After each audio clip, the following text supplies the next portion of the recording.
Welcome to the No Cap Sports Show podcast, where sports and combos collide. Your host, Fredo, Mo Money, Jay Will, Mills Lane, and Kobe, the Cobra Turner. Authentic, unapologetic, no edits, no cap. Let the convo begin.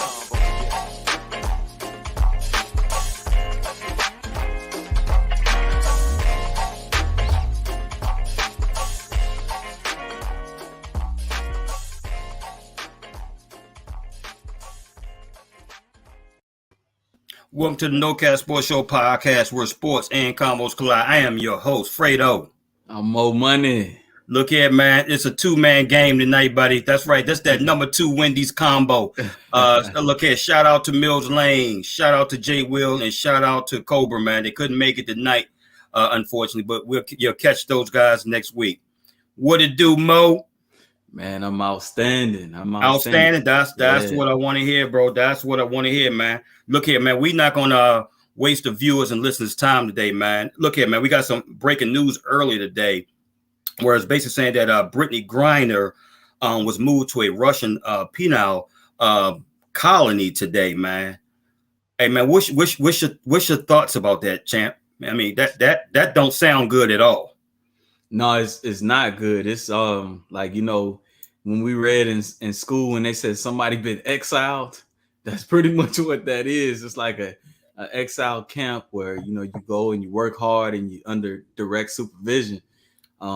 It's tough, man, because I know she had no clue that she was going to be a political pawn the way that she is. And we're in a tough position as a country that we cannot go get her because unless we want to go to direct war with Russia and their allies. So it's tough. My only thoughts about it, for one, pray for her and her family, her wife, right? Her, I don't know if she has kids, but her parents or whoever, you know, that cares and loves about it.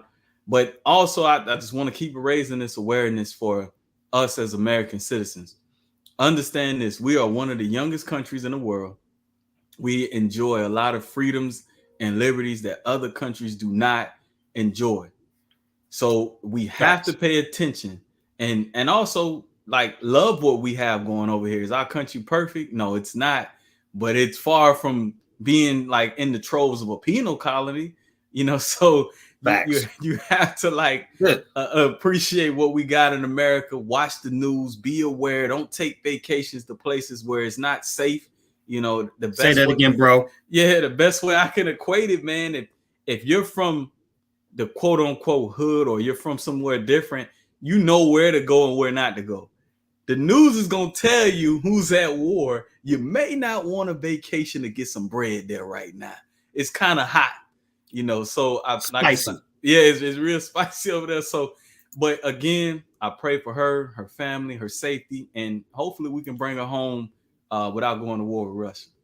Yeah, man. Shout out to Lo Morgan. Shout out to Marcus Elliott. And shout out to all the viewers and listeners out there that's vibing with us tonight. We definitely appreciate you. Look, man, I might say something that's controversial, and I don't mean it in any way, shape, or form, right? Me personally, Mo, I think the only person that can save or rescue her, and I'm not a huge fan of this guy, is Donald Trump. I just don't know if this current administration, you know what I'm saying, with everything that's going on with Ukraine and Russia and even with the U.S. as well, because I don't want to get too political all in, you know what I'm saying, because this is a political subject. Me and you, we try to stay away from, you know, political commentary, but this is the No Cap Sports Show podcast at the end of the day. For sure. That's what I'm thinking, man. At this point, I just think the only person that I feel that can possibly rescue her at this point in time is Donald Trump. I mean, he's amongst individuals that could. I think I'm gonna give this current administration a little pass, because I know they were all ramping up to support the what's going on, Marcus. They were supporting the current elections that were going on to try to make sure that they had the proper seating in the Senate and in the House, right? And then they were properly seated in the local governments, right? So now that that's behind them, because it takes a long time for them to get behind those political candidates, Right. now we're gonna really see if this administration has Brittany Griner's best interest at heart, because their focus should be solely on this topic. But for the last couple months, as the races intensified in the local level, I think they were kind of supporting those candidates. True that. Well, yeah, true that, man. Yeah, but like you said, Mo, man, definitely prayers for Brittany. What's up, C. Russell, man? What's up, OG? Yeah. We appreciate you vibing with us tonight, fam. For sure. Yeah, definitely prayers, man, to that family, man, because like that was tough, man. When I saw it on the news, I'm like, okay, I was like, okay, penal colony. Then you're right. I Googled it and read up on it. I said, oh my gosh, yo, that's not good. And then when they move her, they, like I said, her attorneys, her legal representatives, her family, they won't know where she's at for quite some time. It can be 2 weeks, it can be a month, it can be longer, man. I was like, damn, man. Yeah, that sucks, man. Yeah, first of all, like, I didn't know what the hell a penal colony was. Like, you know what I'm saying? I had to go. I was like, where's she going now? She getting, and then, yeah, like you said, when you start reading it, and then shout out to Kobe, he put me on game. He said it was a documentary, so I tried to watch a little bit of it. It's nothing good. I encourage everyone to go watch that video, and it'll just make you sad for what she could potentially be going through. It's sad. It's a bad situation all around. It's not good at all. Like Mo said, like Lo said, it's not good at all, man. It's prayers up for her, but again, allow this to serve as an advisory for people who and we all do it. We want to see the world, right? Right. But sometimes, like Dorothy said, man, ain't no place like home. It sure hell ain't. Because it's not safe out there in the world right now. Yeah, you're absolutely right, man. Definitely, man. Prayers, like I said, go to Brittany Griner, most definitely, and her family and friends as well, man. As like I said, as we heard this news today, man. Hey, welcome to the No Cap Sports Show podcast, where sports and combos collide. Hey, Mo, I want to ask you something, right? The situation in terms of what transpired with Kyrie Irving last week, basically by him being suspended from the Brooklyn Nets. But not only him being suspended, in order for him to come back, he has to meet certain conditions and requirements. Me personally, on the outside looking in, I think it's a little bit too much, man. I think the Nets are doing the most, and it's too extreme. You know what I'm saying? The franchise itself is already dysfunctional because of everything that transpired for the past 2-3 years or what have you. But man, I just think that's a little extreme. I think it's a little, I think it's a little too much. I understand you can say Kyrie brought this on himself and stuff like that, man. But I'm like, bro, okay. At the end of the day, he did finally apologize. Me personally, I don't know if this. I don't think that he meant any harm by it, and I just think that he went about this the wrong way. Had he did last week what he was supposed to do, had he did that in the beginning, then we wouldn't be having this conversation at the end of the day. What's your thoughts about that?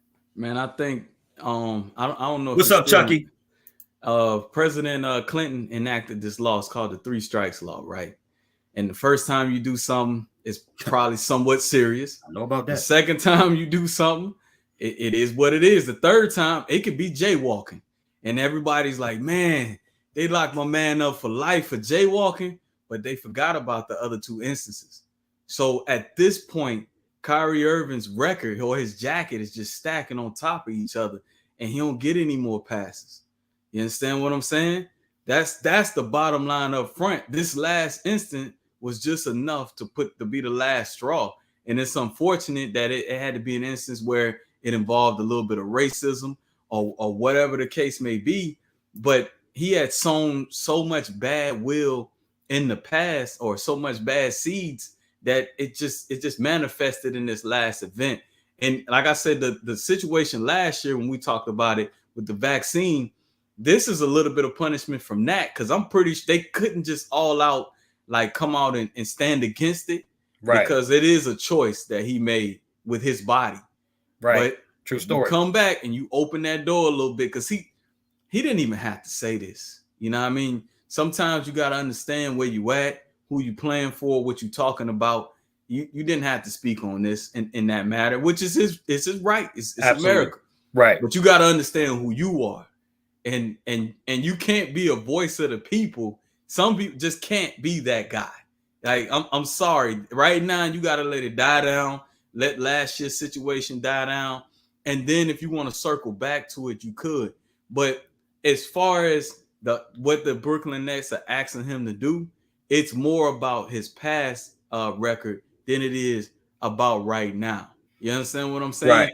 And at the same time, I made this may be controversial. I might not ever get a communication bag, but there is a certain sector of the population that controls the media, or in a larger segment of it, right? And you cannot spit in their face.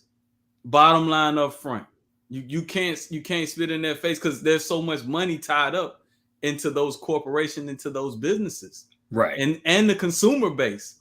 So that's what it's all about, man. At the end of the day, whether we feel indifferent, good, right, or indifferent, like, it's money tied up into this. And that's what I'm saying. Like I said, with the apology that he finally issued last week, in terms of anti-Semitism, if you just took that and you applied it like a week earlier, and even if you wanted to, you know what I'm saying, because even if you want to speak on, how us as Black people have been wrong for over 300 years and stuff like that, you could have tied everything, and you could have pretty much killed two birds with one stone right then and there. Bottom line, it wouldn't have gotten this far. You know what I'm saying? And that's something too that Black people, we got to get over, man. Like, we can't just keep interjecting ourselves into everything. You know what I mean? Yeah, right. Slavery happened, but the Holocaust that's something that was crazy. And you can't keep trying to put apples with apples, right? Right. That's their thing. Let it be what it is. If you want to prop up our people, let's prop up our people. Let's talk about things that we're doing, what we went through. Don't try to mow somebody else's grass, because then you're going to offend or ostracize a whole populace of people.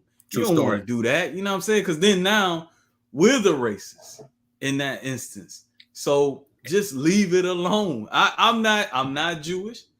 I don't have anything to do with that. Right. And rest in peace to those Holocaust, to the people that it happened to, and their families. The ones who did survive, the families. You know what I'm saying? So just leave it alone, Kyrie. But his apology too. Whenever you wait that long, Fred, to apologize about something, is it really from the heart? Because, like, I mean, if I do something to offend you, and you told me it offended you, I'm gonna immediately try to right my wrongs. If I feel like I'm wrong, I'm gonna admit my bad, Fred. I ain't mean it like that. This is my view on it. This is what I stand on. I'm sorry that it offended you. Facts, bro. But the longer I let it fester, let's keep it on some real shit. It's gonna hurt you. It's gonna affect you a certain way. There's people who might have lost their lives behind some shit like that by not coming back and circling back and making things right within a certain amount of time. So when you let it pass that long, it's not you. You got ulterior motives, and nobody's stupid. They know what it is. When you let a week pass, it's not coming from the heart. And you're right, bro. And look here, like I said, I got mad love for Kyrie and stuff like that. Sometimes I feel like he be doing the most, the absolute most. But with this situation, bro, what has taught us a lesson is this, man.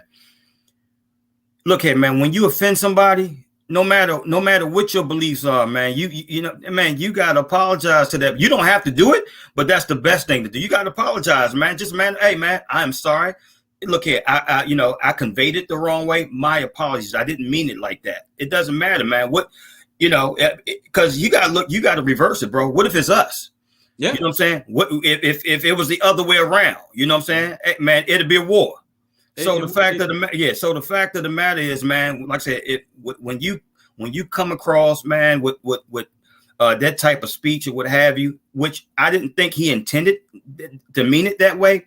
Hey, man, doesn't matter, man. If that group of people is hurting, your job and the main objective is to apologize, man. That's just what it is. Bottom line. Or not, and deal with the intended consequences that come with it. True that, man. Hey, You know Chucky Blatney said, didn't hear them jokers. Now they got the bag, but they ain't giving shit back but a few coins in the bucket. Okay. That's true, but I'm gonna keep it 1,000. Keep it a buck, bro. If you waiting for another race of people to save our people, then keep waiting. It ain't gonna happen. It ain't gonna happen. We not out here directly saving another race of people. Let's keep it what it is. Maybe indirectly by working for their corporations, working inside of different networks, but we not, raising funds or doing different things. We have to police our own communities. It starts with loving one another, respecting one another, and then doing what we need to do for each other, creating scholarships, giving back to the community, giving advice, different things, and stop turning our backs and being jealous on one another. That crabs in the barrel mentality. I always, we got to stop doing that. And once we stop doing that, then other societies or other races will respect us a little bit more and take us more seriously. Because I always say this, man, is us versus us all day, every day, 24/7. I don't want to hear anything else, man. Bottom line, us is our biggest problem first. We get that together, man, ain't no telling how far we can go. But until we get that, I'll give you a perfect example, Fred, right? So back in the day, and it's been multiple people from like famous brands that have said different things about African Americans. Tommy Hilfiger said something at one point. Ralph Lauren said something at one point. We still wearing polo. We still got on Tommy Hilfiger. The most impactful thing that you can do as a race or people is stop your monetary gains or stop your monetary means being gains for them. You see what happened in the Jewish community when he spoke out. They were like, look, we ain't going to no more games. We're not going to say, you can stop that Nike contract. We're going to cut you off, right? That's what we have to do. We got that power, man. We got that type of power. We got buying power. But we got to all stand united. And most of the time we won't. Because there'll be one of us in the room or a couple of us that be like, well, shit, he wasn't really talking about me. Yeah, man. He was talking about them other brothers. There you go, right? You know what I'm saying? So I can still, I know Tommy personally. Yeah, I know Tommy personally. He ain't talking about me. Ralph, man, I ride them same horses Ralph be on. We good. There it is. And that part right there. So we, like a lot of time, we just got to ride for one another, especially when you have certain, acts or comedians that are wrong, they're standing in blackface, doing different things like that. You got to ride for each other. That's right, man. And we got to shut that shit down and not be a passive aggressive about it. Oh, well, right. I don't think they meant it that way. No, it is what it is. We see what we see. Let's call that shit out and let's eliminate it right then and there. You're absolutely right. You're absolutely right, bro. Hey, welcome to the No Cap Sports Show podcast where sports and convos collide. Hey, Mo, week 9, NFL recap, bro. Who's stock up? And who's stock down? Team or person, bro? Team or player, should I say? Man, what you got? I'm gonna start with Justin Fields, man. Man, Hey, the boy. I watched that game. No. First of all, it started with us. I was like, man, maybe we weak. But then I watched the Miami Dolphins get torched too. The guy's gonna be special whenever he can get some more weapons around him. He definitely needs some more perimeter wide receiving help. So Justin Fields stock is way up. The New York Jets stock is up. I mean, what they got going on in that organization to go from where they came from to where they are now, man, it's night and day. Cincinnati Bengals, in particular, Joe Mixon's stock is up. He looked very well running the ball on Sunday. The Kansas City Chiefs stock is still up. And you're going to love this last one, Fred. Go ahead, bro. I actually had a chance with the last two people. I looked at, he's been telling me for a while, Tua. He still has a problem completing the deep ball. But his wide receivers, because if you look at it, I looked at a lot of that game, they still stop. It's not time. Nah, they still stop. Look, wait on it. Let me catch it. But he gets the ball out with better timing and precision. So I gotta give him credit where credit is due. That game was exciting because the Cowboys didn't play last week. So that Dolphin Bear game was very exciting. Now, last guy, I'm gonna give him his credit. I'm gonna give this guy his credit. I'm going to give Taylor Heineke some of his just, even though that last pass was a little shaky. What he has done for your franchise and uplift the morale, I gotta say his stock is up. That last pass, I think he was just doing too much.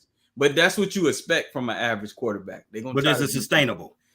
No, it's not, because it's. I was keeping it real, bro. I just keeping it real. It's not, but I gotta give. I gotta give him, man. It's just due. You know, they was dead before he got in there. Yeah, very dead, bro. Very, very dead. Now, okay, let's go stock down, man.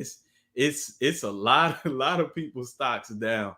The whole Carolina Panthers quarterback room is stock down.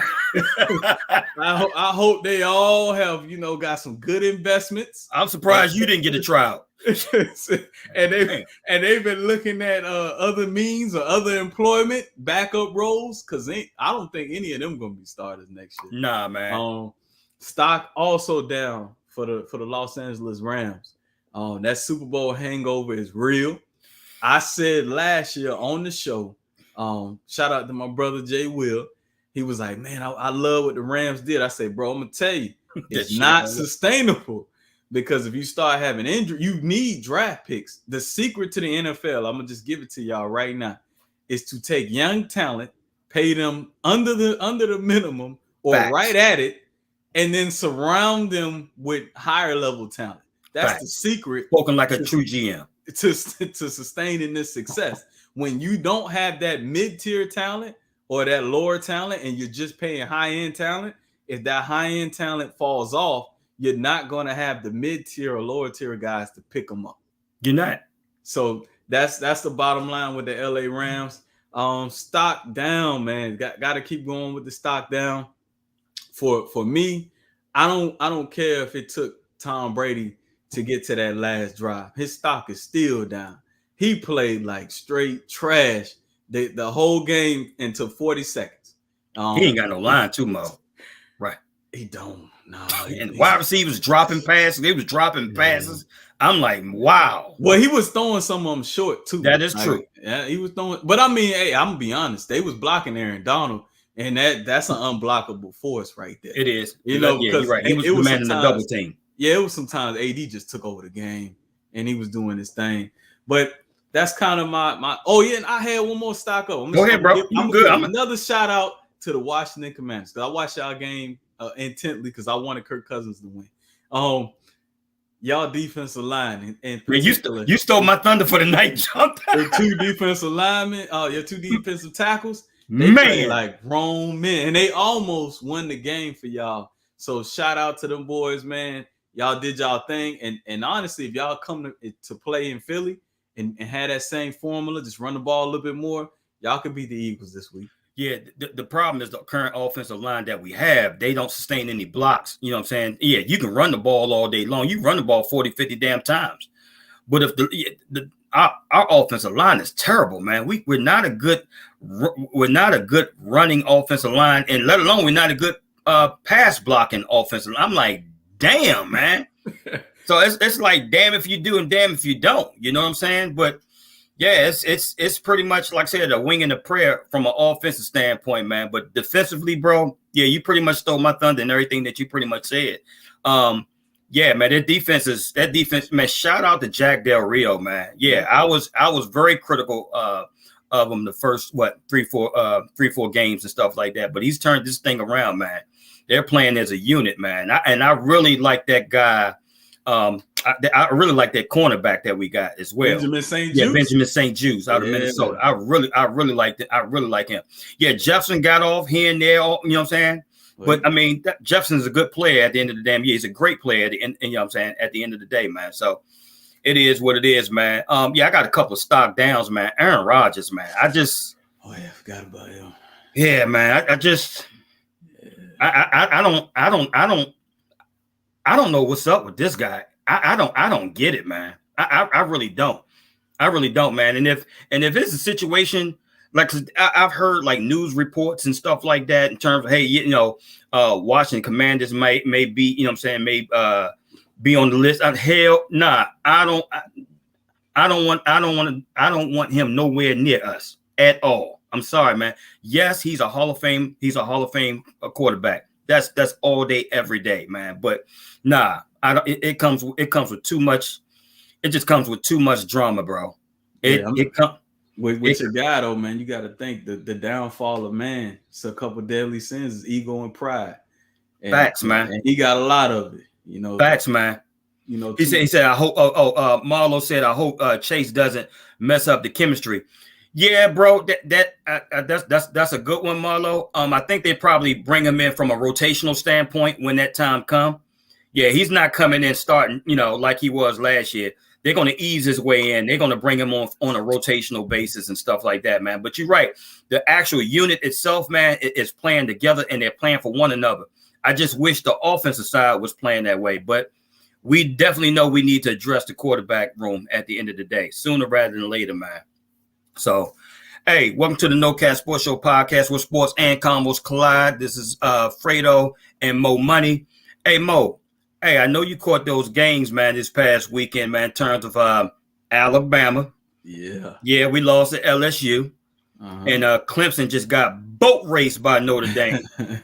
God damn, man. So now, with the college football playoffs rankings and stuff like that, or actually when it starts,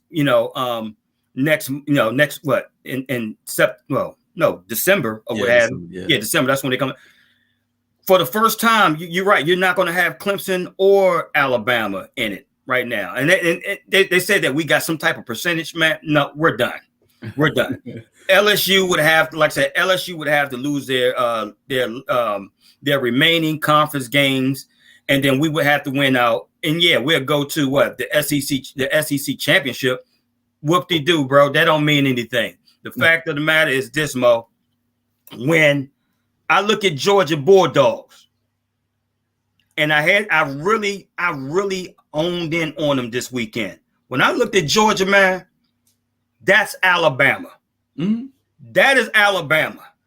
Yeah. And I was just like, what? How did we get to this point? How did we get here, man? It's like I don't know what's going on. All I know is this, and I put it in the text, and I actually posted it. I actually took the post down that, hey, this dynasty is over. I was a little reactive. I was a little in my feelings and stuff like that. I didn't mean that. Okay, right. Ezra, we're gonna get on my case about that. I didn't mean it, but I will say this though: Nick Saban has to make some serious changes, man. This offseason. Number one, your defensive coordinator got to go. Pete Golden got to get up out of here. I understand he's one of the best recruiters in the country. I'm sorry, you can recruit all day long, but if you put that talent on the field and you don't devise a scheme to the talent that you have, then what's the use of being one of the best recruiters in the country? And you can't call defense. Sorry, man, you can't.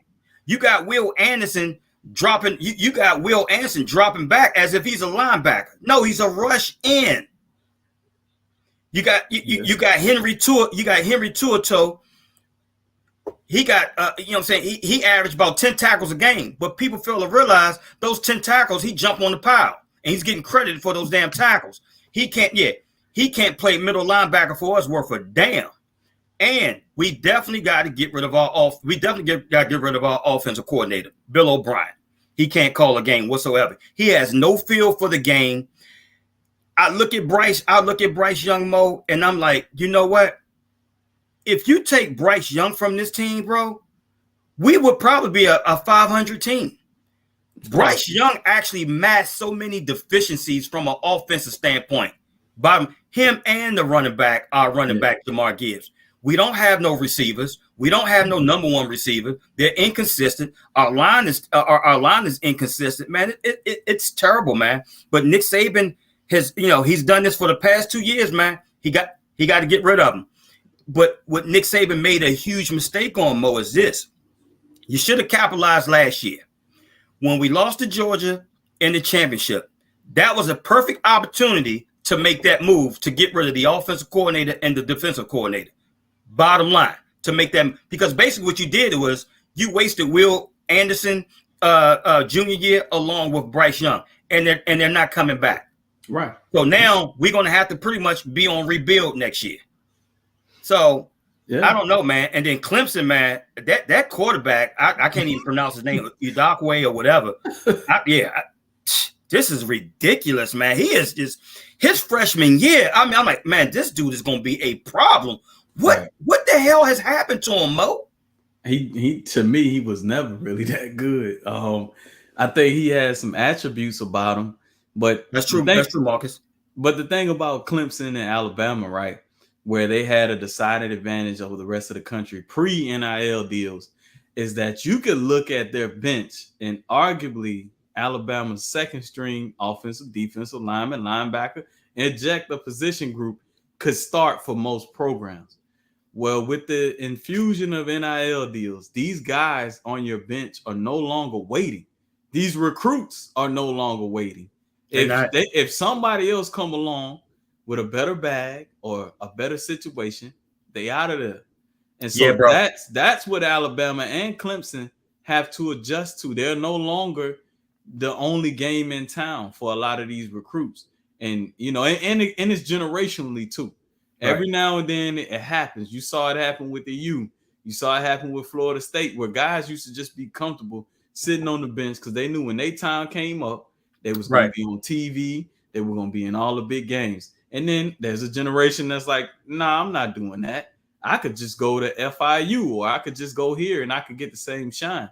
So that's kind of where Alabama and Clemson have to get back to. They have to understand that they got to have better assistant coaches. They got to have better schemes because the margin for error is slimmer. So back in the day, they could have a system or a scheme that may not totally fit the players, but they were so talented that the talent could overcome that. True story. Well, now they got to understand they just like everybody else. They better coach them up. They better have the right schemes because I'm telling you, when you look at a program like Tennessee, and I'm looking at them and I'm looking at Alabama, and I'm like, man, this looked like the same to me. Like it really ain't. It's catching up, man. Yeah, it's speed over here, it's speed over there. Their quarterback is just as fast. So I think from a fan perspective, and I don't really have a college team. I moved around too much for that. I love it because I can turn on any game, well, not any, most games, and it's gonna be good football, especially in the SEC. Even a Kentucky Ole Miss game is a pretty good game. True story. You know, this South Carolina Florida game is probably going to be a good game because the talent is so spread out. And then also coaching. If you look at the coaches that came from Clemson staff and Alabama staff, they're all over the place, and their proteges are all over the place. You talked about Georgia looking like Alabama. That's no coincidence. Kirby Smart took what he learned at Alabama and made it work in Georgia. That is the same damn defense. And I'll be honest with you. So there's a couple hotbeds in recruiting, right? You got California, you have Texas, you have Florida, and you had Georgia. Those were hotbeds for the top recruits in the country. You can start pulling bios of pro players, and most of them gonna come from those states. Right. So he's in the hotbed of recruiting. He's getting all that Atlanta top talent, all that Thomasville talent. Some of that South Carolina talent. But we're getting the same talent too, though, Mo. We had the number 2 rated class last year. Other than that, we had number 1 recruiting class this year. We have the number 1 recruiting class currently. Is it sticking though? Exactly. So, like I said, Marcus said that you know what I'm saying. You gotta look. Sometimes it's the recruits that don't pan out.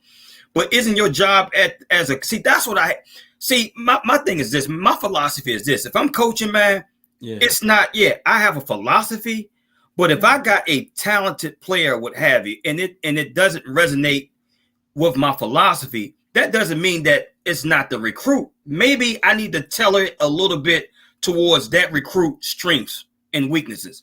Am I right? Or is that your approach? No, absolutely. And it's more so important, I think, in the college realm than it is in the pros, because once you get pros on the contract and you go into free agency and you can draft for a system, and you can have your free agents playing a system, and you can groom players within that system. In college, you're always in a state of influx. But that's why I mentioned transfer portal. I don't think that Clemson and Alabama have caught up to the transfer. They haven't, bro. Because they ran their organizations and their Haven't. systems like pro systems. Once they inserted certain talent, it was gonna be there for a while. They groomed the next person, and then they were able, because you talk about no receiving help. You lost one of the best receivers to Texas. At USC. Yeah, at USC, yeah. The guy's gone. So and he wanted that NIL money. Yeah, he did, and I can't blame him. He wanted that. He got $3 million. He got $3 million. He was going to Alabama. Yeah, he took that. Yeah, we couldn't match. And and you're right, bro. And Nick Saban has got to catch up to this NIL stuff, because it seemed like it seemed like it's foreign land to him, and he's gonna have to catch up real quick, or he's gonna. You think you winning something this year? I'm telling you, man, you're gonna fall. You're gonna go further and further behind, man. Look here, man. You got to pay to play, and it has changed. Yeah. I was talking to my relatives the other day that live in Montgomery, California, Alabama, and they was basically telling me. And we was talking about, we're huge Alabama fans. He's basically telling me, he said, yeah, man, he said, it's not the same no more. And it started last year. And I said, damn, but we got to the championship last year. He said, yeah. He said, bro, that don't mean anything, man. He said, you go to Alabama, you go to Alabama right now, and you look in that parking lot, that's going to tell you everything you need to know. And what do you mean by that? All them damn cars and stuff like that. It ain't the same anymore, man. That NIL deal has changed a lot. A lot of these players are laxed.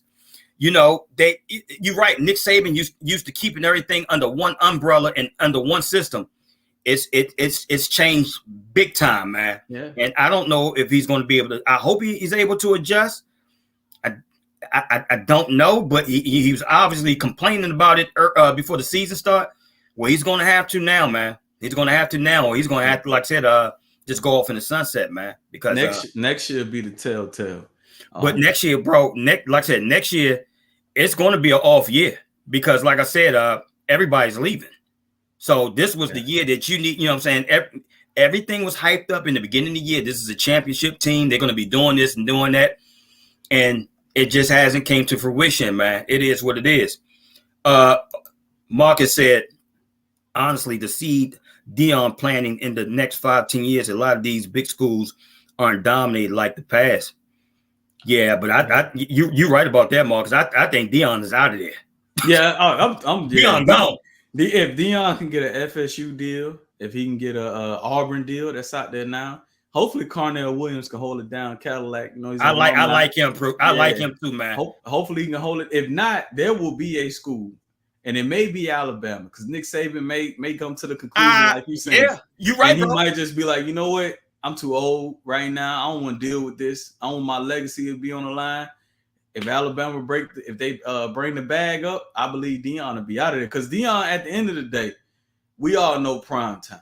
We know the persona. He's too big for HBCU. And I hate to put it out there like that, but in his mind, in his ego, he gotta feel like I gotta show him something. They saying I can't do it on the grandest stage, man. So he gonna take his stuff to the grandest stage.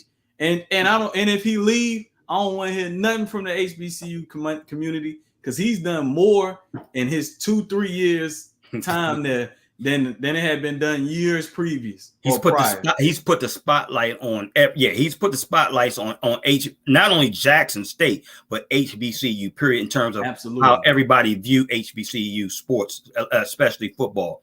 You're absolutely right about that, man. Welcome to the No Cap Sports Show podcast, where sports and combos collide. Hey, Mo, college basketball season just kicked off a couple days ago, man. I looked at my Georgetown Hoyas last night, man. Man, Alonzo Mourning and Patrick Ewing, and I know he's a coach, they're rolling over in their grave right now, man. This is ridiculous, man. Man, Michael Jackson and Reggie Williams rolling over in their grave right now, man. This thing is ridiculous, man.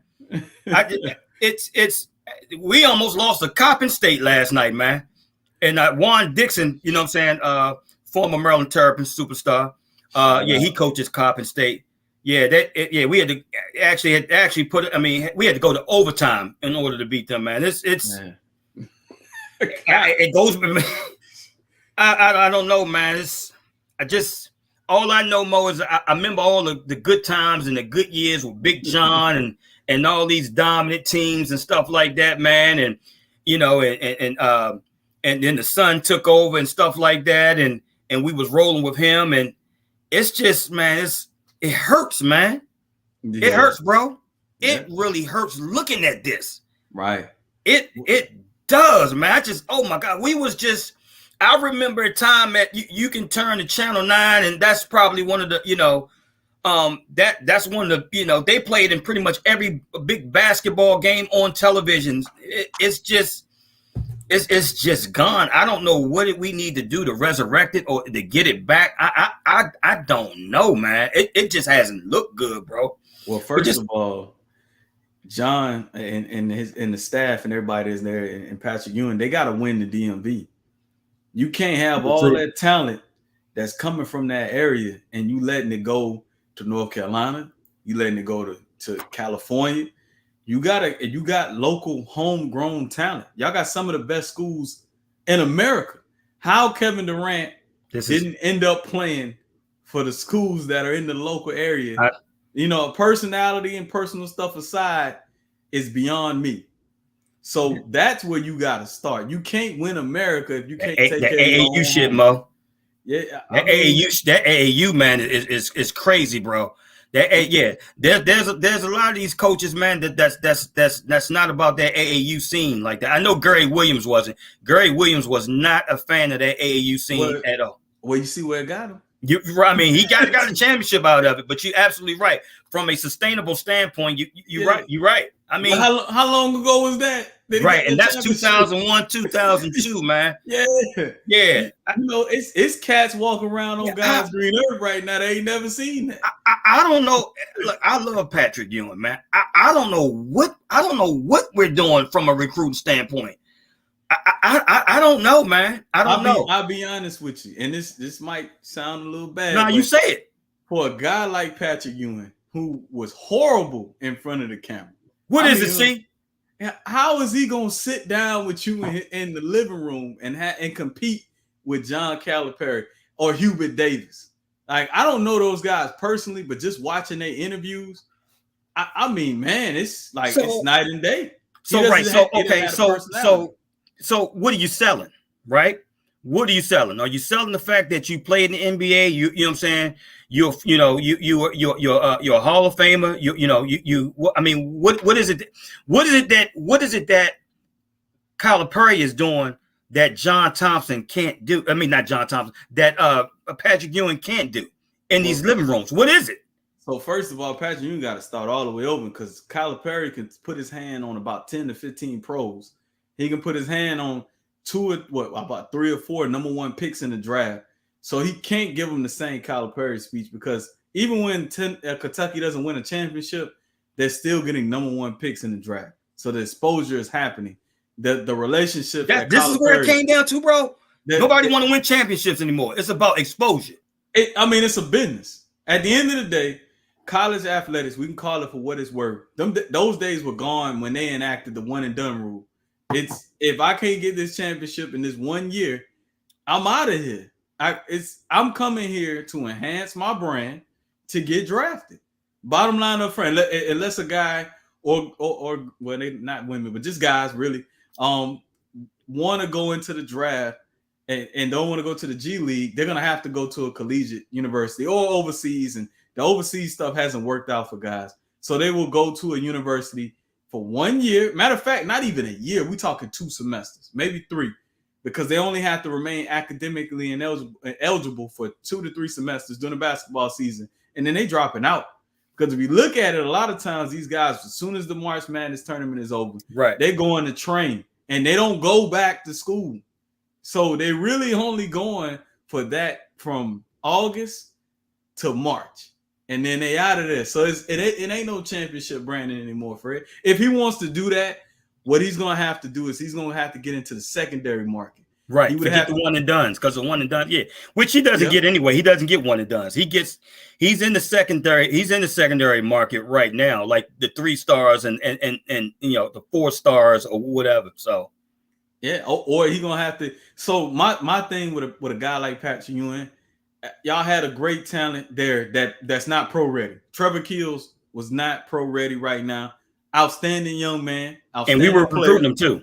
Right. So a guy like that, you come In to your him, he in the backyard, you just be real with him. Like, look, man, you can go to Duke and be a face, but if you come to Georgetown, you are the face. You are the city right now. You from here. It is what it is, right? So that would be my pitch. That Patrick Ewing has to start, but it's a long road, Fred, because Georgetown ain't been good. Shit, it's been a long time. I think I mean, Jeff Green was like the it's been a last minute, player. man. It's been a minute, man. It hurts, bro. Like I said, Yeah. I am a huge George. I'm diehard, man, until the day I die, man. But it definitely hurts, bro. So I don't know what we need to do, man. But what do you think about your Carolina Tar Heels, man? Oh man, they They got they brought everybody back. They got a squad, man. They should be favored just like They had a everybody tough else. time last night, though. Yeah. I mean, it's the first game. You could tell they were rusty. You know how that is. And then they These looking over. But bro, these mid majors, man. Well, I mean, you played before. You know when you looking over and they not ready. You already know what time it is. You could come out and you giving it a half an effort. You ain't into it. These guys they don't look the part, and it's the first game of the season too. So conditioning comes into a play because you can run in practice all day. You can play rec league ball all day, but it's different when the adrenaline is pumping in an actual game and you playing against a different opponent.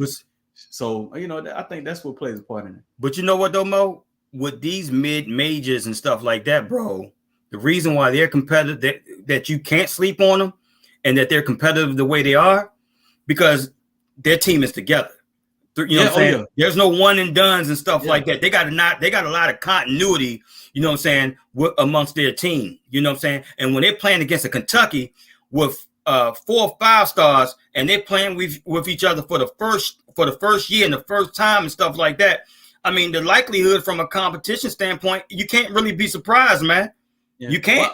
Well, I mean, you talking about a Carolina team that brought back 4 or 5 starters, so that just wasn't the problem. To me, it just seemed like they kind of was just going through the motion. And then, like I said, the first game of the season, they didn't have it yet. I don't know if their legs was under them, but they just weren't. They weren't really into that thing. They weren't locked in. Now, as far as the season is concerned, I'm more into some of the players. I'm looking forward to seeing Amari Bailey. I'm looking because we've already been robbed. Victor Wembanyama, he's playing in the G League. Scoot Henderson's playing in the G League. So I like everybody's. It's a race for number 3 at this point. Facts. But I've been keeping up with Amari Bailey for a while, and I'm very excited to see that young man ball out. Okay, bet that's what's up, man. And I like I said, I like what Houston got, man. I like that backcourt with Sasser and stuff like that. You know what I'm saying? They've been together for quite some time, man. They're going to be a problem. Still got to watch out for Baylor and stuff like that, man. Right. They're going to be a problem as well. Arkansas, man. Yeah. Oh yeah, Arkansas. Yeah. I think they got a 6'7" freshman playing for. Yeah, man. Yeah, man. So Duke got another good recruiting class. I don't know their coach. It's not Coach K, so I don't know what he's going to bring. Yeah, we'll see what John Shire. We'll see what John Shire got at the end of the day. You know, yeah. So they're definitely looking forward to it. Welcome to the No Cap Sports Show podcast, where sports and combos collide. Hey Mo, so I want you to go ahead. You brought this up, man. I want you to pretty much talk about it and break it down, man, in terms of the athlete versus academics. So basically, in our culture, right, and this goes back a long ways. I think some of it had to do with escapism. Like back in the day, academically, we weren't given as many chances to succeed. So most races cannot touch us athletically. Just call it what it is. Football, basketball, when we're locked into that, we are superior. So Right. We use what we had at the time to get up out of these situations. Well, times have changed a little bit, and we really have not moved the needle and encourage a lot of our youth to focus on the academics. These days and time, you have to have either a skill or you have to be sound academically In the class. And in the class, and we're missing the mark on that. And then as far as the word student athlete, I believe and it's starting to get that way, where the NCAA is slowly moving away from the word student, and they're just athletes. As you're Right. starting to get the NIL deals and everything like that, the one and done. Once we have that removed, you still have to coddle that 18 or 19-year-old and tell them, look, for 1 year, you're getting some of the best education you'll ever get in your life. Pick a class, pick a subject, pick something. They have so many things that you can major in college that I know something has to interest you. You don't have to go and be an astrophysicist or study astrology. Study something that you're interested in that you can latch on to, and you can someday finish this degree. Because not all of you are going to make it in the NBA, and most of you will not be Kobe or LeBron. So what are you going to fall back on? And you're going to need an education for that. You have to have that plan A, B, C, and D, because that's life. Like C. Russell said, plan B. You got to have that plan B. So, okay. And you're absolutely right, bro. I couldn't agree anymore. But what if you're me, right? You're that guy, not me per se, but that guy that got that wicked jump shot, that got wicked crossover. Right. You know what I'm saying? And he's been coddled ever since ever since elementary school to you know what I'm saying, to be the next this and to be the next that. You know what I'm saying? And no one's never really, you know what I'm saying? Everybody always said yes to them. So how will you be able to convey that to him when his, you know what I'm saying, when his plan A and plan B is the NBA? So first of all, like C. Russell said, there's definitely levels to players. Like there's some and it just didn't work out for them, but you can tell the ones that's just been touched by God and then they have it. But either way, we as a society, this is where my point at large is. Okay. We should stop saying yes. At the end of the day, this individual is a kid, right? And what you put into that kid is what you will bear fruit out. So we need to raise that kid better with more understanding, more compassion, more humble, and make them get an education. As a community, why are we saying yes to this person? Because they got a jump shot? Well, that's great, man. What happens if your arm break? You get hyperextended. You look like Markelle Fultz. Shout out to him. I don't know him, but it's a fact. True you know story. What I mean? True story, bro. What happens if you're Ben Simmons and you can't handle it from a mental perspective?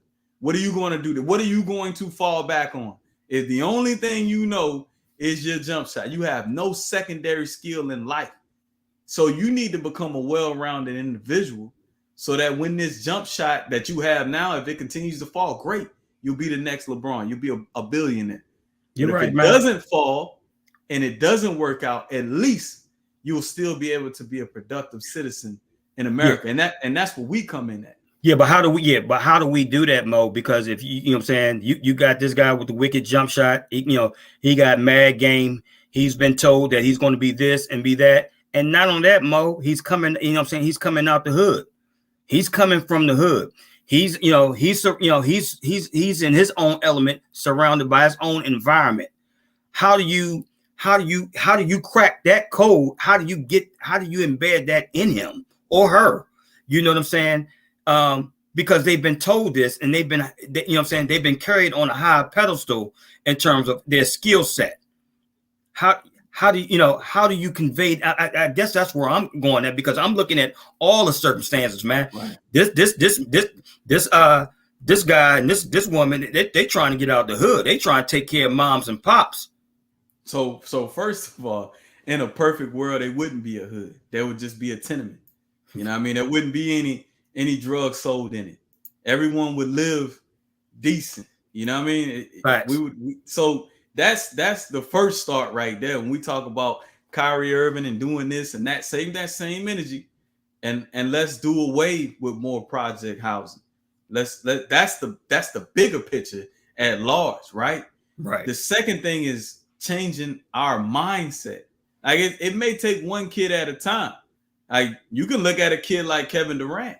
He didn't grow up in the best circumstances, but he stayed somewhat humble and he was able to survive. You understand? LeBron didn't grow up in the best circumstances. So what I'm saying is it's them, and then you got a guy like Harold Miner. Harold Miner didn't grow up. Nobody know who Harold Miner is anymore. I don't even know where Harold Miner is. You're you know what he right. is? He's a multi-millionaire that owns 20 car dealerships. That's what I'm talking about. Because at some point, I ain't mad at you. Get it, Harold. Realized it wasn't gonna work the way that everybody said it was supposed to work. Because he was supposed to be Baby Jordan. Sure was. It didn't work. So he figured it out. That's what we come in at as a larger community, putting our hands around these individuals. And it takes all of us. The problem is, this is where it comes in at, Fred. That individual is a commodity, like a diamond. And everyone wants to mine that diamond and use it for whatever they want to use it for. And adults become users of a kid. Facts. And that's the problem. It is, man. And instead of us like understanding the circumstances that we in now, in our late 30s and 40s and 50s, we put ourselves there. Yeah, because they're living vicariously through their kids. You're absolutely right. Yeah, and that's the biggest problem. We all want to take advantage of this kid, man. I looked at that Mike Tyson documentary. Oh, you take over some. And everybody, yeah, it is a true story. and everybody in that documentary took advantage of Mike Tyson. Everyone. Yes. I mean, from Robin Givens to Customato, and he got used and abused over and over and over till he became a monster. Literally couldn't function in society because no one ever really gave Mike Tyson any functional skills to function outside of a boxing ring. And that happens to so many kids. It does. In athletics. They don't know how to function off of a basketball court or a field. They just can't.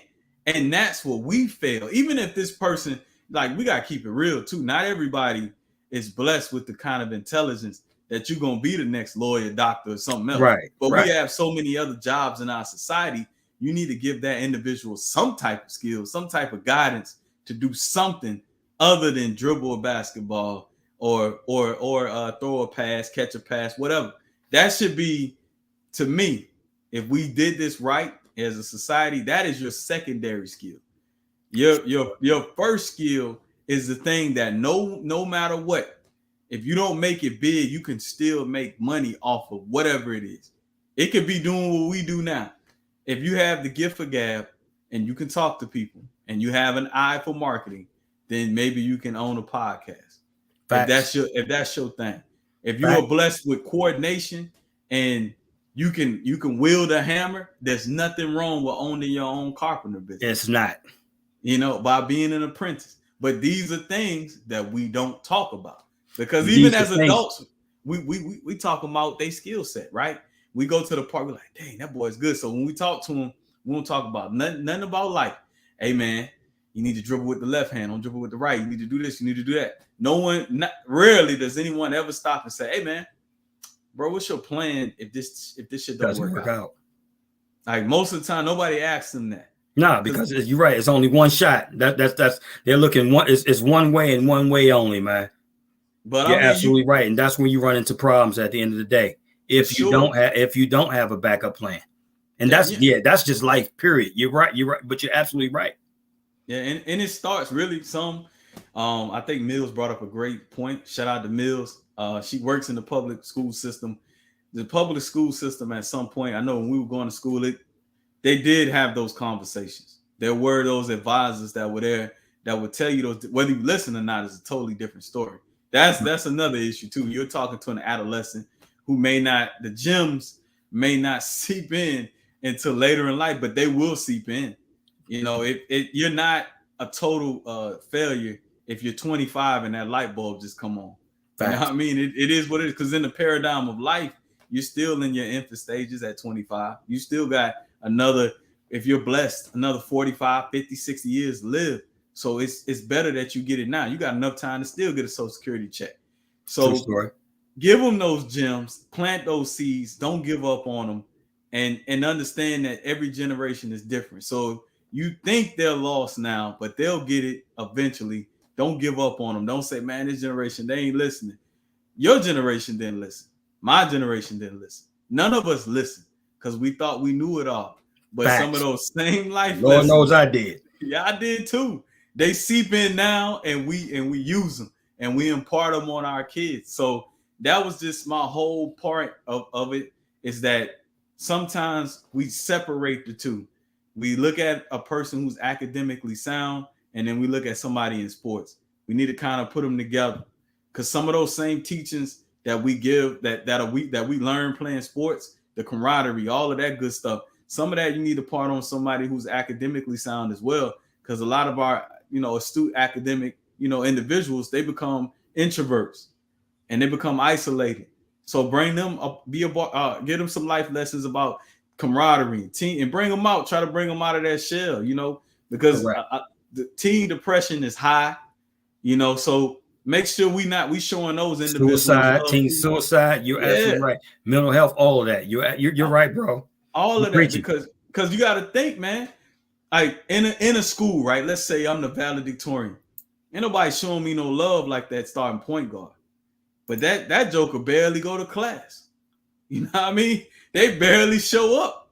Everybody patting them on the back, but I'm studying every night. I'm getting this thing, and no one ever shows me love. And I got a 3.8 to 3.9 grade point average. I got a 4.5. I got scholarship, exactly. Colgate, etc. All Ivy League, every day gonna think, why I'm not getting this much love. And you're right, bro. Yeah, you're absolutely right. We don't shout them out. We don't. You're absolutely right, man. We definitely got to get better at that, Brian. We definitely got to do better in that category. You're right, man. Yeah, we get. I mean, yeah, you just what I'm saying. You're right. The athlete, the athletic prowess, all that stuff. You're right, man. Hey, that's good. That's beautiful. But you're right. This side over here, man. I don't know if it's like an expectation or what, or whatever it is, man.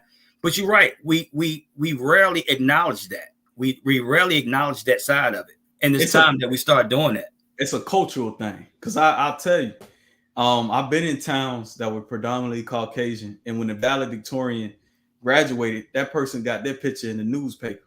When have you ever seen that in the African American community? Probably never. You understand what I mean? So it's strictly a cultural thing. Like if you go to certain schools in other races or other populace, right? If you're not smart or you're not keeping up academically, they ostracize you. You're not allowed to talk. You're not. It's not cool to be dumb. Right. You know what I mean? So they're bullying the dumb people. Right. Or, no one's dumb, but the people who are not applying themselves. Let me put it that way. Because no one's dumb. Right. They look down upon them. They frown upon. And that's not cool. Right. So it's our community that does that. You know what I mean? It's like, all right, man, you answering questions in class, you lame. Oh, you overachiever. You know all the answers to the question. Making each other feel bad because you don't know it. And you don't want to apply yourself to do it. You know what I'm saying? So look at this. C. Russell said, real talk. My roommate at Slippery Rock said he was going to the league when we were freshmen. My response, get the fuck out of here. We at Slippery Rock. 4 years later, he shut me the F up. 34th pick in the 91 draft. There it is right there. Yeah. Hey, that can happen. Right? That can happen. It can absolutely happen. But then we got to look at the backstory. Where that individual at now. What they doing? Who they helping out? Who we propping up? Because that's another issue I have sometimes in our community. In my profession, I've given not all of them are African Americans. I say probably about 405 African Americans a job.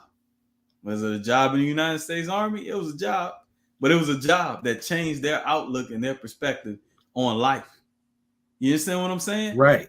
So how many people of our origin can say that? If you're a millionaire, how many people are you giving jobs? That's always been my thing with LeBron James versus Michael Jordan. I can honestly say that LeBron James is giving many, many people a job. C. Russell, shout out to your homeboy. He giving back in Pittsburgh. Shout out to him, salute him. That's what we got to do. That's what we got to do. That's the type of stuff that we talked about right now. See, that's the type of stuff that we need to start shouting out, man. Shout out to him, man. And if it's happening, salute him. You know, tell him keep it up. You know what I mean? Because somebody he helping out right now, hopefully a reach one, teach one, and give back. So he's changing somebody's life at the end of the day. He's changing somebody's life. Shout out to Myron Brown, man. Hey, brother Brown, keep doing what you're doing. You know, you probably don't get appreciated, but we here to salute you tonight, King. Keep doing what you're doing. That's true story. That's true story. Hey, to all our viewers and listeners out there, hey, look here, man. We appreciate you rocking with us tonight. We'll see you same bad time, same bad station next Wednesday night at 8 o'clock p.m. And for all the viewers and listeners that's missed this episode, hey, you can catch us on Spotify, Apple, or anywhere or wherever you get your podcast. Good night.